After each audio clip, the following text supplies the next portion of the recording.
Good afternoon, folks. It's Russ Lambert with you again with another topic I want to touch on, talk about that's kind of in the news and kind of interesting to me. I'm not an expert on presidential history, but I'm more of a novice hobbyist, I guess is how you might say it. I like to read about it.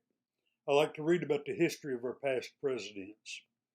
One of my favorites was President Theodore Roosevelt. He was the vice president to President William McKinley and became president in 1901 following President McKinley's assassination. President Roosevelt served until 1908. During a discussion on the subject of immigration, President Roosevelt was quoted as follows: "There can be no divided allegiance here. Any man who says he is an American but something else also isn't an American at all. We have room for but one flag, the American flag. We have room but for one language here, that is the English language. We have room for but one sole loyalty, and that is a loyalty to the American people." And that was President Roosevelt in 1907. Over 100 years ago, he made this concerning what he believed about American immigrants. Now note, he didn't care where the immigrant came from. He didn't care what he looked like. He cared about one thing and only one thing, and that was that the immigrant would make a total commitment to transition into becoming an American in every sense of the word, and nothing but an American. Plain and simple, he welcomed the immigrants. Of America, he demanded proper and equal treatment for immigrants and would tolerate nothing less. Of the immigrant, he asked only one thing. Be more accurate to say he demanded one thing. He demanded their sole allegiance would be to their new home, the United States of America. President Roosevelt served from 1908. He passed away in 1919, and he was only 60 years old. But anyhow, fast forward to 2020. It seems like you can't turn around without bumping into some kind of a hyphenated American. We have a country full of African Americans, Mexican Americans, Indian Americans, Muslim Americans, Asian Americans, Cuban Americans, and Lord only knows what else may be out there somewhere. Personally, I just call myself an American. But then my ancestors came from France, so we all know I probably wouldn't have that much to be all that proud of anyway.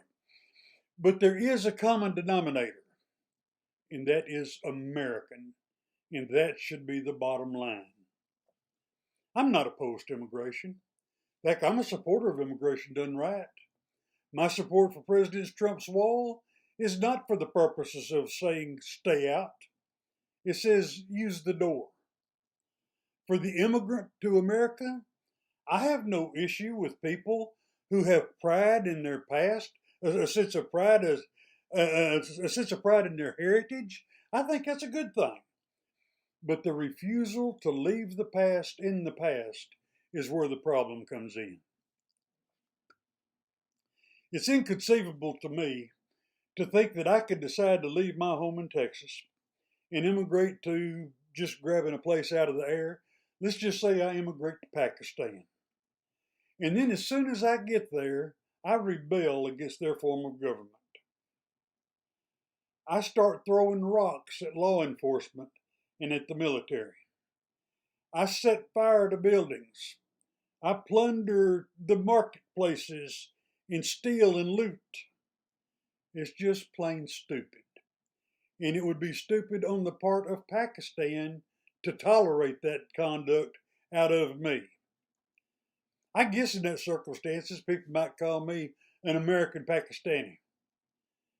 And no one could argue that my actions would indicate that my first allegiance was not to my adopted country, but to the country I left behind.